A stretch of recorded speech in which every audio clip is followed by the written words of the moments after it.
A very good evening to you. Many thanks for joining us tonight on the broadcast. Now, so much has happened, but first, let's get an introduction.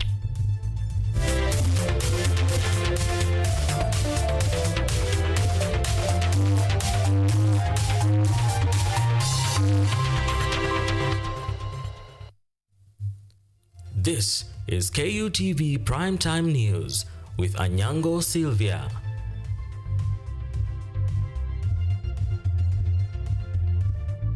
That's right, and our sign language interpreter tonight is Sami Okelo. Remember, this broadcast is also live on YouTube at KUTV News Kenya, and you can engage with us on X at KUTV_Kenya, at Anyango Sylvia KE. We begin. Now, through the Principal Secretary, State Department of Foreign Affairs, Korir Sing'oei, Kenya has officially submitted the documents required for the official registration of Azimio leader Raila Odinga as a candidate for the African Union Commission AUC chairmanship position. The submission was made at the continental body Addis Ababa headquarters. Odinga signed off his application documents that are translated in 6 languages in July 27th this year, with 9 agendas in his manifesto, which includes economic, climate, business, and infrastructure development across Africa. Nevertheless, the government is confident in Odinga's win come February 2025, when the AUC elections are scheduled. Moving on, the formation of a broad-based government was among the key agendas as President Ruto embarked on his coastal region tour. Ruto was overwhelmingly welcomed in the region, this being after he nominated coastal region leaders in his new cabinet. He has now shifted focus on Ruto's popularity in the region. Was this the plan all along? Our reporter Doris Kialo unmasked Ruto's visit to the region. President William Ruto has today concluded his coast tour, which began on Friday, weeks after the reappointment of cabinet secretaries for vetting. This is after the wake of the recent protests by Gen Z opposing the Anti-Finance Bill 2024-25, which led to the resignation of the Inspector General Japheth Koome and dismissal of the cabinet secretaries. I have today decided to dismiss with immediate effect all the cabinet secretaries and Attorney General of the Republic of Kenya, of the Cabinet of Kenya, except the Prime Cabinet Secretary and Cabinet Secretary for Foreign Affairs and Diaspora Affairs. And of course, the office of the Deputy President is not affected in any way. However, the president later proposed names for vetting in the positions left vacant in ministries, which included ODM party members, a move which sparked significant discourse among Kenyans. Ruto's visit to the coastal region came days later after naming the members. Ruto was overwhelmingly welcomed by coastal residents, and as it is known, the coast region is a stronghold of Azimio leader Raila Odinga. However, the support is said to have been triggered by him nominating former Mombasa governor to hold the office of the Ministry of Mining. Salim Mvurya was also a factor after President Ruto reintroduced him again to hold the office of the Ministry of Trade. President Ruto's visit seems as a campaign strategy ahead of the upcoming elections. This being after differences between him and his deputy continue to highlight mixed reactions, with the second in command seeming to be reading a different script after he yesterday stated that he is keeping an eye check on the changes being made in the government, assuring that the interests of Mount Kenya region will remain to be his key priority. The opposition now seems to be split, with Ruto now seeming to take Raila Odinga's stronghold in favor of himself. Ruto, who has received pressure from Gen Z on how to govern, has now been forced to look into new measures to revive his popularity, where he has continuously lauded his new changes, stating that it's for the betterment of the country. The focus now remains on whether these promises will translate into tangible progress for the Kenyan people. Doris Chalo, KUTV. At the same time, President William Ruto has called for unity of leaders of the coastal region. This is as he concluded his coastal tour with the overseeing of the laying of the foundation stone for Nyali Technical and Vocational Education and Training TVET Center in Mombasa County this morning. Nyangor Elsie with more details. President William Ruto has continued to preach the gospel of peace in the coastal region where he has asked leaders to put their quest to be the local kingpin aside and focus on projects that will uplift the citizen. Watu wa Nyali, mimi nawaomba jameni kwa unyenyekevu. Nawaomba umoja. Naona hapa kuna kidogo ubabe wa kisiasa. Mimi nawaomba tafadhali ndugu zangu. Nawaomba tuungane. Nawaomba tushirikiane. Nawaomba tufanye kazi pamoja kwa sababu taifa la Kenya na umoja wa taifa la Kenya ni muhimu. Ruto, who deemed himself as a unifying figure, emphasized that no matter the political affiliation, the interests of the Kenyan people always comes first. This is reminiscent of his recent nominations of cabinet secretaries, in which he included members of the Azimio la Umoja coalition, specifically from the Orange Democratic Movement, including Ali Hassan Joho and John Mbadi. Na waomba viongozi wa pande zote, upande wetu wa UDA, upande wa ODM, na waomba sasa tuwache ubabe chini, tuungane, tuweze kupeleka Mombasa, Pwani na Kenya mbele. Munakubali jameni tuungane? Tuungane. Ebu nione wala anasema tuungane, tuungane, tuungane, tuungane. The head of state repeatedly emphasized that in a democracy, it is the citizens who have the power to choose who sits in power. This marked the end of the president's coastal tour, after which he headed to Tana River, where he continued to defend his decision to have ODM in the cabinet. Hiyo kazi yote tunataka kufanya kwa pamoja. Ndio sababu mimi nimetengeneza hivi majuzi serikali ya kuunganisha Wakenya wote. Na wauliza wana Tana River, mnakubaliana na mimi tuunganishe Kenya yote? Mnakubali tuwe na baraza la mawaziri yenye sura ya Wakenya wote na sehemu zote? Kenyans now wait to see if the National Assembly will approve the names put forward by the president in a bid to enhance cohesiveness. Anyango, KUTV. A series of abductions have been reported in Kenya in line with ongoing protests being experienced. Police brutality has also been highly criticized by leaders and protesters, with police officers being called out for using live bullets to disperse protesters. President William Ruto has now come out stating that his government will not condone abductions and use of force by the police. Angered by the lack of responsibility by the president, Gen Z protesters took to the streets to protest the extrajudicial killings as well as arbitrary arrests being conducted by unruly police officers. The representative also spoke of forced disappearances of civilians from their homes and their demand to know about their whereabouts. According to the Generation Z revolution, police officers who used force should be brought to book, with plans of further protests underway to pressure the government to unmask the killer cops. Extrajudicial killings that we have seen, not unless, we can be given files of crime for the people who died. And then also on that, we had arbitrary arrests.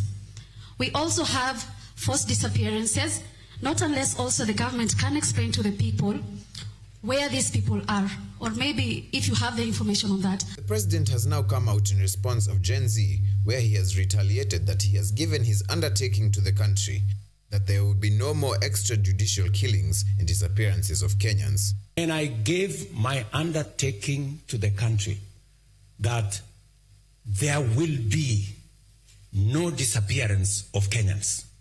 I gave that undertaking. There will be no Kenyans in Rivayala. There will be no Kenyans in Tana River. Ruto went on to remark that the government would fully support the families of the deceased and those whose property was damaged, adding that the police and criminals who brought about the killings are under keen investigation and they will account for their actions. And I have given undertaking that the government of Kenya will support those families even as we get to the bottom of what happened in those situations. I have also undertaken that there are Kenyans who unfortunately lost property. We are also going to support them because it was nothing of their doing that occasioned all that happened to happen. This all happens as the Gen Z populace continues to call out the government to be held responsible for their unjust brutality. Nimadhenge, KUTV. At the same time, President William Ruto has refuted claims of a plan to sell the Jomo Kenyatta International Airport to private sectors. Ruto's remarks came after reports which caused intense uproar among Kenyans of the potential sale of the strategic national asset. The president ridiculed the idea, asserting that the government is only planning to work with private investors aiming to extensively upgrade the airport. President William Ruto maintained that the government is only working on a public-private partnership, PPP, where private investors will aid in funding the upgrade of multiple facilities in the airport which are now outdated. The PPP program will allow both foreign and local investment in the project. The airport is a strategic government asset, national asset. What we want to do in the airport is to work under the PPP program. And people must understand, PPP has the potential, public-private partnership, has the potential to bring in private sector money, blend it with public sector investment to be able to create an outcome that brings win-win. The president emphasized the need for a more modernized airport, particularly an upgrade of the passenger terminal building and a new runway. He noted that Jomo Kenyatta International Airport receives an overwhelming number of passengers annually than it is suited for, placing us behind countries with new airports such as Ethiopia and Rwanda. Ethiopia have a brand new airport. Rwanda have a brand new airport. And it is the reason why we need to work with investors to give us a new airport in Nairobi. I have seen many people saying, William Ruto wants to sell the airport. Am I a madman? How do you sell a strategic national asset? The head of state urged Kenyans to remain alert in the wake of widespread fake news, particularly concerning the sale of JKIA. Ruto affirmed that the entire procedure of investments and renovations will be conducted in an open and transparent manner. He added that under his leadership, the airport has, for the first time in a long while, made a profit. This year, it is the first year Kenya Airways made a profit. First year, we are going to work in an open and transparent manner to make sure that we develop the airport using legal instruments that can be audited by Parliament and by other agencies to make sure that they bring value to the people of Kenya. JKIA has recently been in the spotlight following poor construction of some facilities, leading to leakages and threats by Kenyan youths to occupy the airport as part of their planned demonstrations last Tuesday. Victor Washira, KUTV. The government has increased funding for higher education students in a move to cope up with the high enrollment in TVET and tertiary institutions. Speaking at Kabete National Polytechnic while celebrating 100 years of TVET institutions, Prime Cabinet Secretary Musalia Mudavadi said 6.5 billion shillings in form of student loans and 1.95 billion shillings as grants has been dispatched to students in higher education level. Prime Cabinet Secretary Musalia Mudavadi has confirmed allocation of more money to higher education students. Speaking at Kabete National Polytechnic, Musalia stated that the government has dispatched 6.5 billion shillings through the Higher Education Loans Board HELP to 166,922 students and 1.95 billion shillings in form of grants to 52,542 students. The government scholarship program focused on the trainee has ensured equity and inclusivity by providing grants to needy students. Over 1.95 billion Kenya shillings has been disbursed this year to 52,542 trainees. In addition, the Higher Education Loans Board disbursed 6.5 billion Kenya shillings in loans to 166,924 trainees. This comes after his boss, President Ruto, earlier gave plans of his government to increase universities' fund by 37 billion shillings, saying that the mechanisms used during student loan application has been able to help more vulnerable students acquire more funding. He also added that the system enabled equity in allocation of resources, since students who did not need money refrained from applying. Let us use that means testing instrument that is available at the Higher Education Loans Board to assess every student. And we change the model so that children from vulnerable families, children from parents who are less endowed, we move them from getting 80% to getting 95%. The government also noted a higher enrollment of students into TVET institutions, stating a 51.8% increase into the 2,400 institutions across the country. Furthermore, an increase of differently abled students was noted, this being made possible by well-equipped infrastructure in the institutions. As a result, enrollment of trainees increased by 51.8% from 250,733 to 380,638 during the financial year 2021 to the financial year 2023-2024. The government is seeking to improve tertiary education in the country, since it's a key transformative factor in the growth of the economy. Brian Tobiko, KUTV.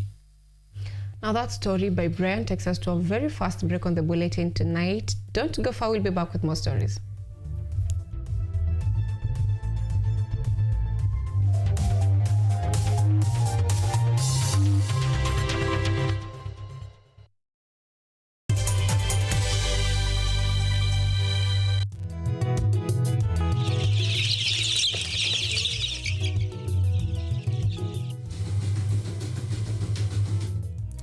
Kaunti maarufu kwa kuzalisha maziwa na ukuzaji wa majani chai. Pia, serikali ya kaunti inawahimiza wakulima kukumbatia mitindo mingine ya kilimo kuzidisha mapato. Kama kuna kikundi moja inafanya biashara ya kuuza kuku, hao pia tumewafadhili kuwafunza jinsi ya kuhandle zile kuku, kwa sababu wanaleta kwa wingi.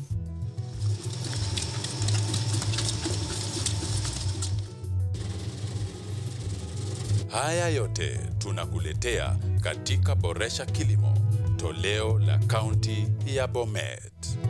Kilimo ni nguzo kubwa kwa ujenzi wa taifa. Maelfu na maelfu ya wahamiaji wakiwa na watoto kutoka nchi za Amerika ya Kati wanaendelea kuwasili kwenye mpaka kati ya Marekani na Mexico. But folks, I'm going. Thank you very, very much. I appreciate it. Thank you. Ni habari kutoka pembe zote duniani. Pepo pasi vuguvugu. Pepo pa ni idea. Tazidi ananyonya, hanyonyi vizuri, anakuwa hayuko comfortable. Jeshi la Jamhuri ya Kidemokrasia ya Kongo linapambana na waasi wa ADF.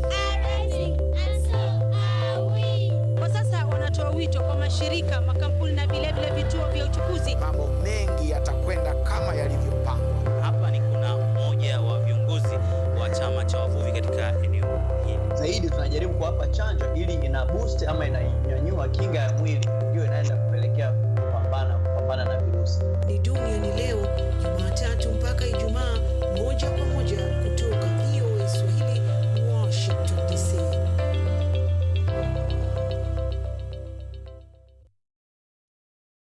Lola ni programu inayokupa fursa ya kutizama video zozote pindi tu unapokuwa na nafasi.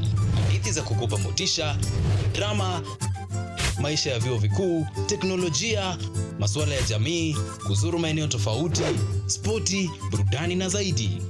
Pata programu ya Lola sasa kwenye rununu yako kwa yote unayohitaji.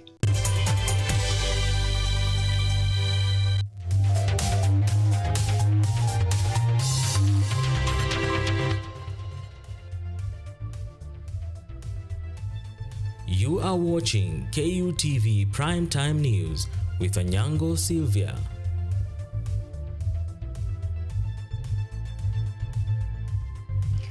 Welcome back. Remember to keep engaging with us on our social media platforms, that is on X at KUTV_Kenya, at Anyango Sylvia KE. Now, Kenyan businessman and politician of Italian origin, Franco Esposito, now demands that Kilifi Senior Lands Registrar Mohamed Bilo be imprisoned for failing to comply with a 2020 court decree to transfer a piece of land from Jonathan Ngumbao Kata to him. Take a look. Franco Esposito, a Kenyan businessman and politician of Italian origin, has submitted a case in court accusing Lands Registry Officer of collaborating with Jonathan Kata to sell parts of land which, according to the 2020 court order, should have been transferred from Kata to him. I made the complaint. Solicitor, which belongs to the Attorney General, Solicitor General. I told them the story. They came down to Kilifi. They took all the file back to Nairobi. They came back, they took Stella and put out of Kilifi. I don't know if she's still working for the land department or she was fired, but she removed her out. Esposito claims he acquired the land after assisting Kata in obtaining ownership documents with an agreement that Kata would transfer the land to him upon payment. However, Kata is alleged to have subdivided and sold the land to others based on advice from a lands registry officer. The land registrar somehow had a purchaser. He advised Kata to sell to the purchaser who the registrar had so that they can refund the little money that Esposito had paid. So another subsequent sale agreement was entered at our back. Represented by lawyer Richard Otara, Esposito filed an application before Malindi Chief Magistrate Elizabeth Usui for Bilo's arrest and detention, alleging non-execution of the court order. Bilo was summoned to court but did not appear, prompting Otara to request an arrest order, his application being contested by Kata's lawyer Alfred Mwadilo, who claimed that his client was not served with a notice to appear in court. I do not see him on the platform. He has totally refused to comply with the decree of this court. We pray that a warrant of arrest be issued against one Mr. Mohamed Bilo, the senior land registrar Kilifi County. Magistrate Usui gave Otara 3 days to serve the defendant's lawyer with the application and set a hearing date for September 4th this year. Despite this, the transfer has not been executed by the lands registry officers, leading to the current legal action against Bilo. Mwita Njambi, KUTV. Thank you, Njambi. Now, flood victims in Tana Delta sub-county, Tana River, are facing severe challenges amid repeated displacement due to constant flooding. The Kenya Red Cross has provided essential aid, including medical outreaches, sanitation, and clean water, as residents urge the government to offer permanent relocation to higher, safer grounds to ensure their well-being.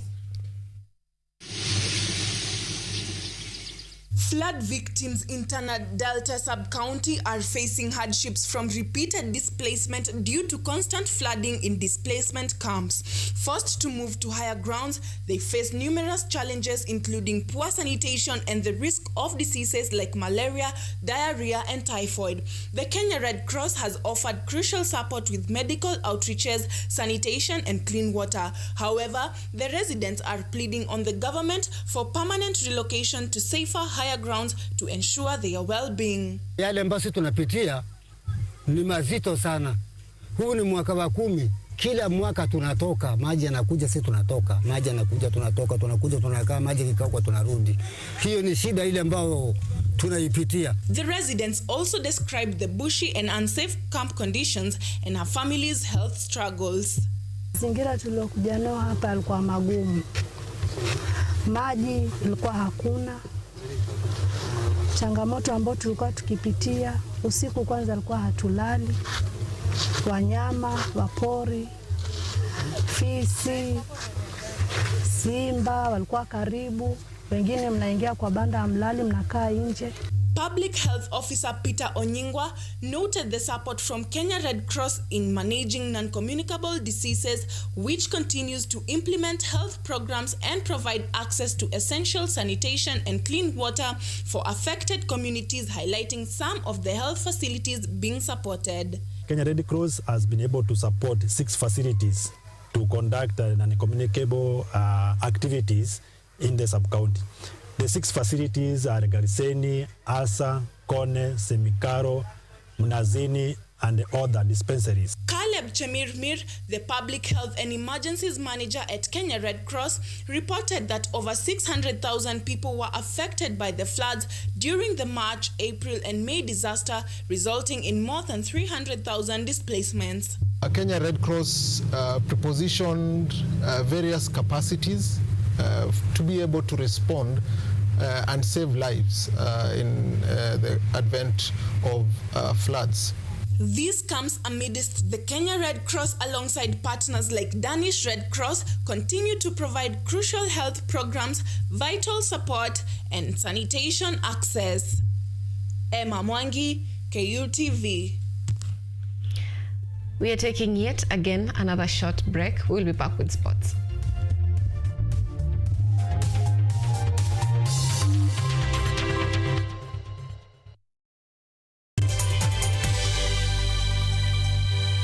Are you an aspiring media practitioner, a graduate, or you just want to advance your skills in television production?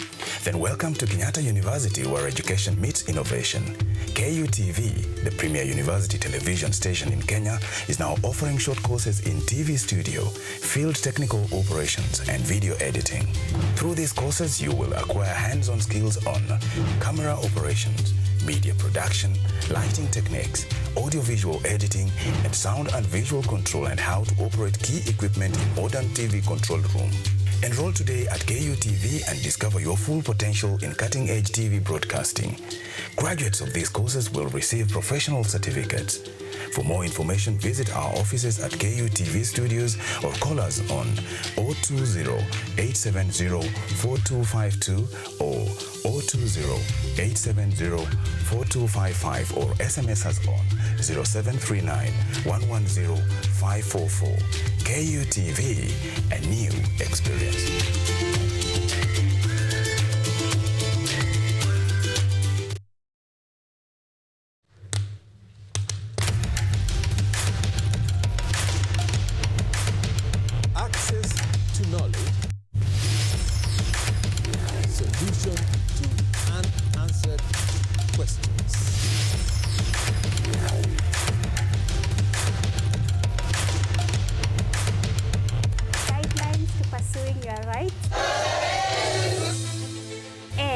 Repossessing your property, intellectual or material.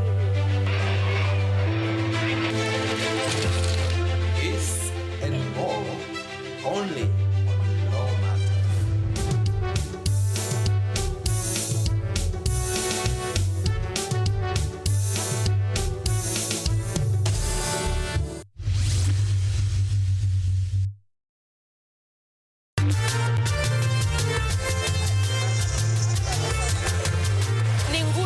Na uso wa jamii. Kupanda shuka, akawa tuzo. Ukakamavu wake, ukatii, na kumfanya mwenye bidii. Kwa machozi na makeke, akabaini jinsi ya kuweni. Huyu ni mwanamke ngangari, kwa jinsi alivyo ng'ari-ng'ari. Mimi ni mwanamke mwake. Usikose kutazama kipindi cha mwanamke mwake, nami Caroline Kimweli.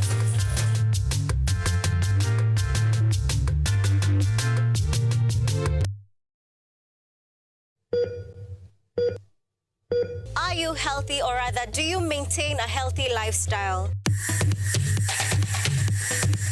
According to WHO, health is regarded as a state of complete physical, mental, and social well-being, and not merely the absence of disease. Welcome to Focus on Health, a show on all matters health, wellness, and lifestyle.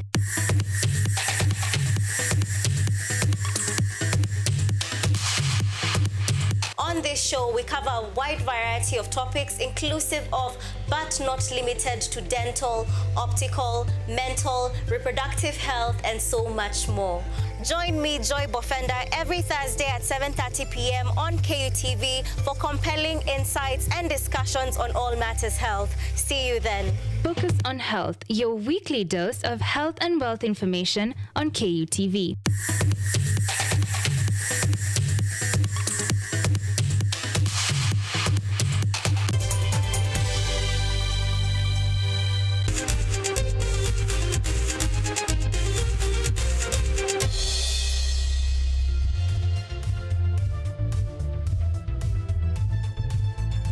Welcome back. And in sports tonight, over 40 coaches across the country are set to earn higher national diplomas in soccer coaching after a 4-day training session that is currently being conducted by the United States Soccer Federation in collaboration with the 365 Soccer Program in Kiambu County here in Kenya. The 4-day event that kicked off yesterday will conclude on Thursday with the aim of enhancing coaching skills and mentoring coaches to elevate soccer performance nationwide. Speaking at the official launch of the program, Extreme Sports CEO and Murang'a Vice Chairperson Hussein Mohammed urged grassroots leaders to invest and embrace partnerships to train and mentor talented youths and the next generation of soccer stars, and emphasize the need to integrate football into the national agenda to boost the sport at the national level.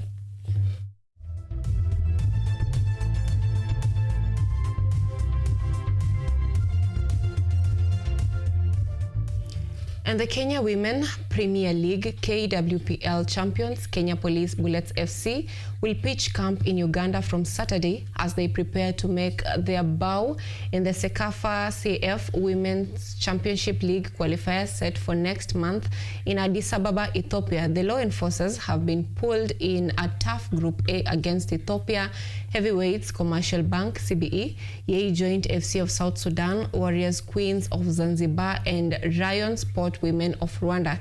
Speaking ahead of their outing to Uganda, Kenya Police Bullets FC head coach Beldin Odemba reaffirmed their commitment and readiness for the upcoming Sekafa tournament qualifiers, noting all is in place to impress in the regional tournament.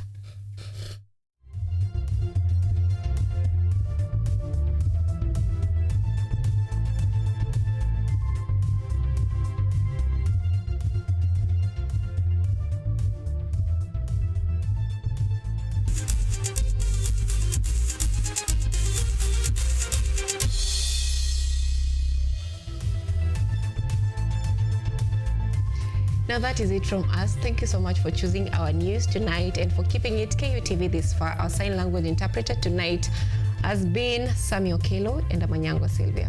Have a good night.